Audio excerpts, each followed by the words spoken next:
Right, we're going to go on to our first feature of the evening. And Raphael Tuju, the Cabinet Secretary without portfolio and Jubilee Party Secretary General, is a man on a mission. Now, he wants to do a 50-kilometer walk to raise funds for medical equipment that will modernize the care at Kijabe Hospital, the institution that initially dealt with his emergency case. Our very own Stephen Leto caught up with Tuju in his 50-kilometer walk and finds out how he's doing. General Raphael Tuju has been injured in a road accident. In a road trip by several cabinet secretaries to Kabarak to attend the burial of Tuju and the bodyguards safely evacuated. 12th February 2020. A journey to Kabarak was cut short. In a blink of an eye, a vehicle carrying CS Raphael Tuju was involved in a head-on collision. His body badly bludgeoned, but he was alive. 16 months later, a man who stared death in the face describes the entire ordeal as a miracle. It's 5:20 a.m. Karen, we are apparently 20 minutes late. He might still be sleeping. Oh. Hey, Katibu. See you. How are you? Morning. Very late. So, no. Well, maybe it's about 5 a.m. I think, or 5:15. That's still okay. Yes, That's still okay. We normally start a little bit earlier. Please, come in. It is 5 a.m. in Karen. Okay. Look what welcomes me. Long walk to freedom. Yeah, this one. Nelson Mandela. This luxurious abode is where the CS retreats. Tuju is preparing for a day-long walk. I have to wear my knee braces. You know, I had such bad injuries. So He has to make sure his ailing knee can withstand the 50 kilometers distance awaiting him. We are going for a 50-kilometer walk. Shall we? off we go. I go there with my son. A short drive brings us to Kibiko Forest Junction, where our long walk begins. A lot of music from the birds. And as we walked through the dark, memories of the fatal accident that nearly took his life ran through his mind, prompted by my questions. He says he never saw it coming, as the accident jolted him from his sleep. Calls were made and a helicopter was sent from Wilson's Airport to come and pick me. But by the time we reached the hospital and they did some of the tests, they found that I was bleeding so profusely internally and I would not be able to make it to Nairobi, chopper or no chopper. So I gave the authority, the doctor advice that he has to operate. I signed off and I was operated on. When I had this injury at Kijabe, the first thing I told those guys is, I think I have a back injury, so please support my back as you move me to the next car. So they did, thank God. CS Amina was there, so she supervised actually my being removed from the car to being put in her car. When Tuju got to Kijabe Hospital, it was a race against time to save his life. Every second counted, as moments before, his life had nearly slipped from him. But it's better now than before. It's easier that you're walking on it. Good. All right. Come to the side, so we just side on. The only worry was, will I ever be able to walk again? So the biggest celebration for me is that I'm able to walk and with steps strong enough to challenge you. How many kilometers so far? You can find out from the vehicle. Tuju explaining what he termed as the most painful moments of his life. A total of 18 bones, 13 of them ribs, were broken in his body. He describes it as an excruciating pain. One rib piercing and destroying his right lung, affecting his breathing and necessitating oxygen support.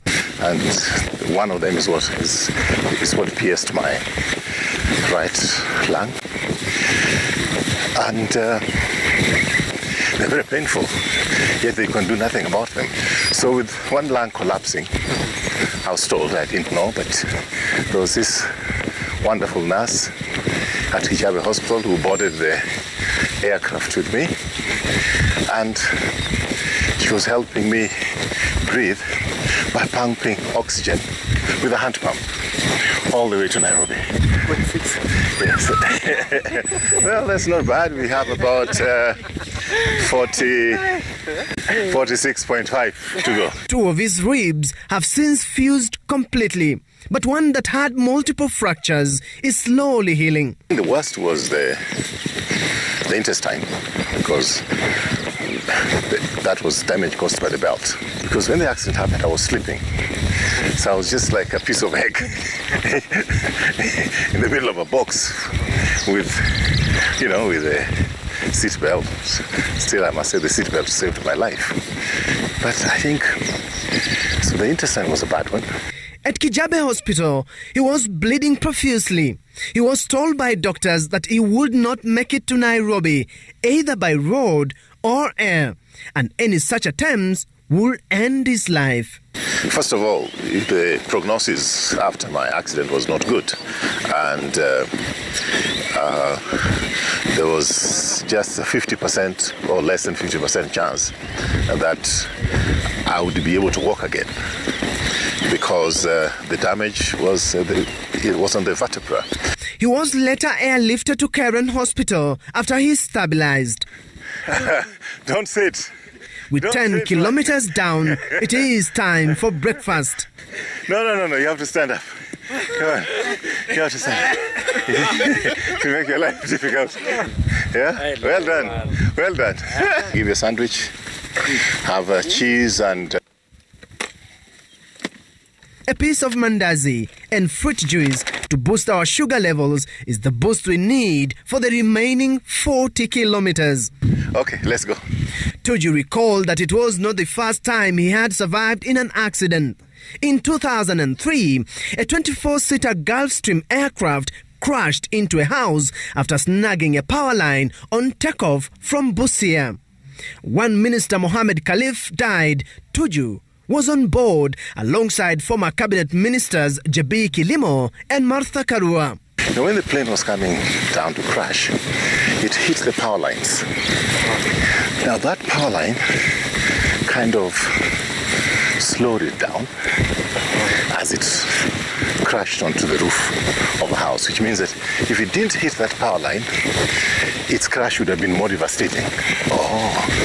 So every time the power goes for me when there's a blackout, I don't mind it so much. Maybe. So it's a personal miracle that I went through that. And as I told you, it's a second miracle because I survived the plane crash as well in Busia. So I can only thank God for giving me another chance. Going through the latest incident, the 62-year-old cabinet secretary says he is back on his feet to champion a cause, a 50 kilometers walk to raise funds to equip Kijabe Hospital.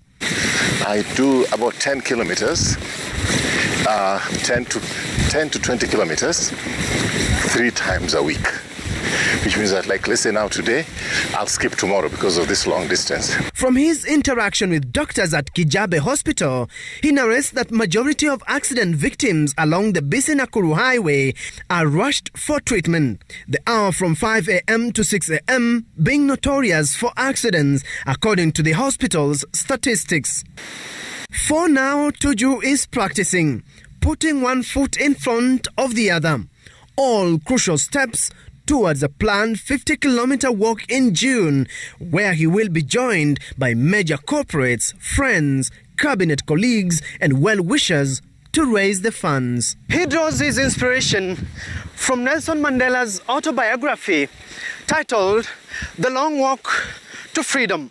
Raphael Tuju says he wants to free up his mind. He wants to walk the talk, and through his 50-kilometer walk, he says he wants funds raised that will help purchase modern equipment that will eventually help accident victims in the country to be back on their feet and breathe life again.